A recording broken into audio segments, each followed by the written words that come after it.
ತುಂಬ ರುಚಿಯಾದ ಮನೆ ಮಂದಿಯೆಲ್ಲ ಇಷ್ಟಪಡುವಂಥ ಸೂಪರ್ ಟೇಸ್ಟಿ ಒಂದು ಫಿಶ್ ಸಾಂಬಾರು ಹೇಗೆ ಮಾಡೋದು ಅಂತ ತೋರಿಸ್ಕೊಡ್ತೀನಿ ನಾನು. ಫಸ್ಟಿಗೆ ನಾವು 4 ಫಿಶ್ ತೊಗೊಂಡಿದ್ದೀನಿ. ನೀಟಾಗಿ ತೊಳೆದ್ಬಿಟ್ಟು ಉಪ್ಪು, ಖಾರ, ಅರಿಶಿಣ, ಸ್ವಲ್ಪ ಎಣ್ಣೆ ಹಾಕಿ ನಾನು ಫಿಶ್ಗೆಲ್ಲ ಹಚ್ಬಿಟ್ಟು ಸ್ವಲ್ಪ ಹೊತ್ತು ಒಂದು ಅರ್ಧ ಗಂಟೆ ಬಿಟ್ಟಿದ್ದೆ. ಆ ಫಿಶಸ್ನ ನಾನು ಇವಾಗ ಸ್ವಲ್ಪ ಒಂದು ಪ್ಯಾನಲ್ಲಿ ಒಂದು ಸ್ಪೂನ್ ಆಯಿಲ್ ಹಾಕಿ ಫ್ರೈ ಮಾಡ್ಕೊಳ್ತಾ ಇದ್ದೀನಿ. ಇದಕ್ಕೆ ನಿಂಬೆಹಣ್ಣು ರಸ ಏನೂ ಹಾಕಿಲ್ಲ. ನಾವು ಸಾಂಬಾರಿಗೆ ಹುಣಸೆಹಣ್ಣು ಹುಳಿ ಹಾಕೋದ್ರಿಂದ ನಿಂಬೆಹಣ್ಣು ರಸ ಅವಶ್ಯಕತೆ ಇಲ್ಲ ಇಲ್ಲಿ. ಹಾಗೆ ಉಪ್ಪು ಖಾರ ಒಂದು ಮಿಕ್ಸ್ ಮಾಡ್ಕೊಳ್ಳಿ. ಇದೆಲ್ಲ ಫ್ರೈ ಆಗಿದೆ. ಇನ್ನೊಂದು ಉಳಿದಿದೆ ಫಿಶ್, ಅದನ್ನು ಸಹ ನಾನು ಫ್ರೈ ಮಾಡ್ಕೊಂಬಿಡ್ತೀನಿ. ಅದು ಸಹ ಫ್ರೈ ಆಗಿದೆ. ಶಾಡೋ ಫ್ರೈ ಮಾಡ್ಕೊಳ್ಳಿ, ಭಾಳ ಫ್ರೈ ಮಾಡ್ಕೊಳಕ್ಕೆ ಹೋಗಬೇಡಿ. ಇವಾಗ ಒಗ್ಗರಣೆಗೆ ರೆಡಿ ಮಾಡ್ಕೊಳ್ಳೋಣ. ಒಂದು ಮಣ್ಣಿನ ಪಾತ್ರೆ ಇಟ್ಕೊಳ್ತಾ ಇದ್ದೀನಿ. ಅದೆಲ್ಲ ಒಂದು 2-3 ಸ್ಪೂನು ಆಯಿಲ್ ಹಾಕ್ಕೊಂಡು ಜೀರಿಗೆ, ಸಾಸಿವೆ, ಮೆಂತ್ಯಕಾಳು, ಒಣಮೆಣಸಿನಕಾಯಿ, ಕರಿಬೇವು, ಇಲ್ಲೇ ಒಗ್ಗರಣೆಗೆ ಸ್ವಲ್ಪ ಕೊತ್ತಂಬರಿ, ಪುದೀನ ಹಾಕ್ಕೊಳ್ಳಿ. ಸ್ವಲ್ಪ ಚಟಪಟ ಅನ್ನತ್ತೆ. ಪ್ಲೇಟ್ ಮುಚ್ಚಿ ಒಂದು ಈರುಳ್ಳಿ ಹಾಕ್ಕೊಳ್ತಾ ಇದ್ದೀನಿ ಒಗ್ಗರಣೆಗೆ ನಾನು. ಇದು ಚೆನ್ನಾಗಿ ಫ್ರೈ ಆಗಲಿ.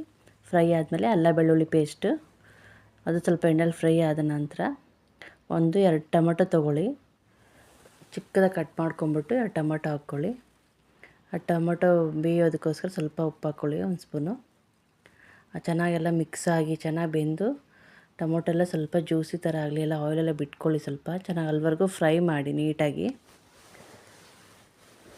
ಇವಾಗ ಸ್ವಲ್ಪ ಅರಿಶಿಣ, ಖಾರಕ್ಕೆ ತಕ್ಕಷ್ಟು ಖಾರದ ಪುಡಿ ಹಾಕಿ. ನಾವು ಅಲ್ಲೂ ಫಿಶ್ಗೆಲ್ಲ ಹಾಕ್ಕೊಂಡಿದ್ದೀವಿ, ಸ್ವಲ್ಪ ನೋಡಿ ಹಾಕ್ಕೊಳ್ಳಿ. ಬೇಕಾದ್ರೆ ಮತ್ತೆ ಆಮೇಲೆ ಟೇಸ್ಟ್ ನೋಡಿಬಿಟ್ಟು ಮತ್ತೆ ಹಾಕ್ಕೊಳ್ಳಿ. ಇದೆಲ್ಲ ಸ್ವಲ್ಪ ಫ್ರೈ ಆದ ನಂತರ ಇದಕ್ಕೆ ಮಟನ್ ಮಸಾಲೆ, ಸ್ವಲ್ಪ ಧನಿಯಾ ಪುಡಿ ಹಾಕ್ಕೊಳ್ಳಿ. ಮತ್ತು ಇನ್ಯಾವುದು ಮಸಾಲೆ ಹಾಕ್ಕೊಳಕ್ಕೆ ಹೋಗಬೇಡಿ. ಹಾಗೆ ಹುಣಸೆಹಣ್ಣು ರಸ ಹಾಕ್ಕೊಳ್ಳಿ ಸ್ವಲ್ಪ. ಇದೆಲ್ಲನೂ ಚೆನ್ನಾಗಿ ಮಿಕ್ಸ್ ಆಗಿ ಸ್ವಲ್ಪ ಗ್ರೇವಿ ಥರ, ಸಾಂಬಾರು ರಸಮ್ ಥರ ಬಿಟ್ಕೊಳ್ಳಿ.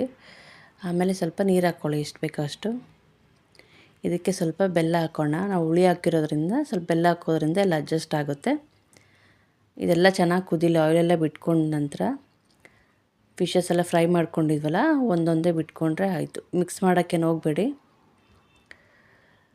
ನಿಧಾನಕದಲ್ಲಿ ಬಿಟ್ಬಿಟ್ಟು ಹಾಗೆ ಕುದಿಯೋಕ್ಕೆ ಬಿಡೋಣ 1-2 ನಿಮಿಷ. ಅವು ಹೆಂಗೂ ಫ್ರೈ ಮಾಡಿರೋದ್ರಿಂದ ನಾವು ಫಿಶ್ ಸ್ಮೆಲ್ ಬರೋದಿಲ್ಲ, ಅದು ಹಸಿ ವಾಸನೆ ಏನೂ ಬರೋದಿಲ್ಲ. ಟೊಮೊಟೊ ರಸಮ್ ಥರ ಇರುತ್ತೆ, ಒಳಗಡೆ ಫಿಶಸ್ ಇರುತ್ತೆ ಅಷ್ಟೇ. ಆಗಲಿ ಫಿಶ್ ಸ್ಮೆಲ್ ಬರೋದೇ ಇಲ್ಲ ಇಲ್ಲಿ. ನೋಡಿ ಇವಾಗೆಲ್ಲ ಚೆನ್ನಾಗಿ ಕುದೀತಾ ಇದೆ. ಇದಕ್ಕೆ ಸ್ವಲ್ಪ ಕೊತ್ತಂಬರಿ ಹಾಕ್ಕೊಳ್ತಾ ಇದ್ದೀನಿ ಮೇಲ್ಗಡೆ. ಇವಾಗ ಇದು ರೆಡಿಯಾಗಿದೆ. ಇದು ಮಣ್ಣಿನ ಪಾತ್ರೆ ಆಗಿರೋದ್ರಿಂದ ನಾನು ಆಫ್ ಮಾಡಿ ಕೆಳಗಡೆ ಇಳಿಸಿದ್ರೂ ಸಹ 1-2 ನಿಮಿಷ ಹಂಗೆ ಕುದೀತಾ ಇರುತ್ತೆ. ಈ ಟೈಮಲ್ಲಿ ಸ್ವಲ್ಪ ಮುಚ್ಚಿಟ್ಬಿಡೋಣ. 5-10 ನಿಮಿಷ ಹಾಗೆ ಬಿಟ್ಬಿಡೋಣ. ಇವಾಗ ನೋಡಿ ಚೆನ್ನಾಗಾಗಿದೆ ಫಿಶ್ ಸಾಂಬಾರು. ಇದಕ್ಕೆ ಕಾಂಬಿನೇಷನ್ ಆಗಿ ನಾನು ಕೇರಳದಲ್ಲಿ ಮಾಡ್ತಾರಲ್ಲ ಅದೇ ರೀತಿಯಾಗಿ ಬ್ರೌನ್ ರೈಸ್ ಮಾಡಿದ್ದೀನಿ. ಬ್ರೌನ್ ರೈಸ್ ಫಿಶ್ ಸಾಂಬಾರು ತುಂಬ ಚೆನ್ನಾಗಿರುತ್ತೆ. ಟೇಸ್ಟ್ ಮಾತ್ರ ಸೂಪರಾಗಿರುತ್ತೆ. ಒಂದ್ಸತಿ ಟ್ರೈ ಮಾಡಿ ಈ ರೀತಿಯಾಗಿ ಫಿಶ್ ಸಾಂಬಾರನ್ನ, ತುಂಬ ಚೆನ್ನಾಗಾಗುತ್ತೆ. ಫಿಶ್ ಸಾಂಬಾರು ಜೊತೆಯಲ್ಲೇ ನಾನು ಫ್ರಾನ್ಸ್ ಫ್ರೈಸ್ ಅಂತ ಮಾಡಿದ್ದೆ ಪಕ್ಕದಲ್ಲೇ, ಅದನ್ನು ಇಟ್ಕೊಳ್ತಾ ಇದ್ದೀನಿ. ಹಾಗೆ ಈರುಳ್ಳಿ. ಇಷ್ಟ ಆದರೆ ಒಂದು ಲೈಕ್ ಮಾಡಿ, ಶೇರ್ ಮಾಡಿ, ಸಬ್ಸ್ಕ್ರೈಬ್ ಮಾಡ್ಕೊಳ್ಳಿ. ಹಾಗೆ ಟ್ರೈ ಮಾಡಿ ಫಿಶ್ ಸಾಂಬಾರು ತುಂಬ ಚೆನ್ನಾಗಾಗುತ್ತೆ ಈ ರೀತಿಯಾಗಿ.